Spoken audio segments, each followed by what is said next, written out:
see, a lot of us assume that our faith would survive persecution, right? We think, oh, if somebody put a gun to my head and said, deny Jesus, we're like, I'll never do that. But then we get a raise and we get comfortable.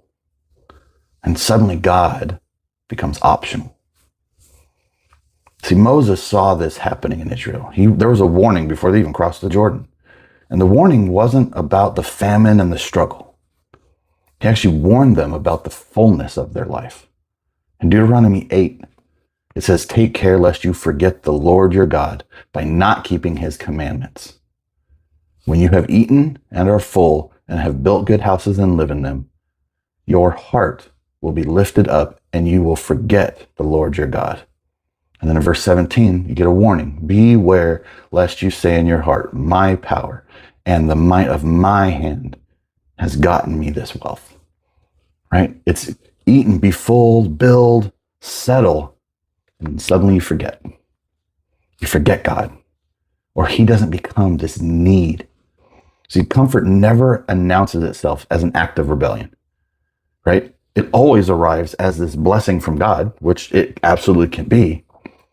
But then the sinful heart twists it, and we start to just forget our need for God.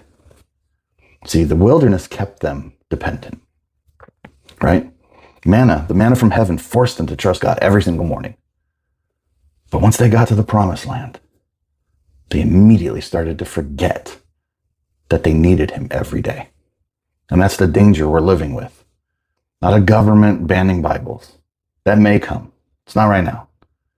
But it's this life that has become so stable and so padded and so convenient that God in our lives has become optional.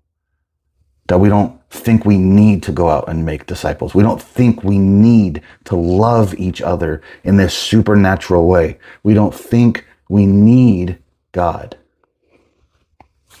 Prosperity without remembrance breeds pride, and pride breeds self-sufficiency. Self-sufficiency breeds a slow, comfortable exile from the God who fed us salvation. Persecution may make you desperate for God, but comfort makes you forget who he is. And so I just say, what comfort in your life has quietly convinced you to forget God? That's the real test most of us are failing.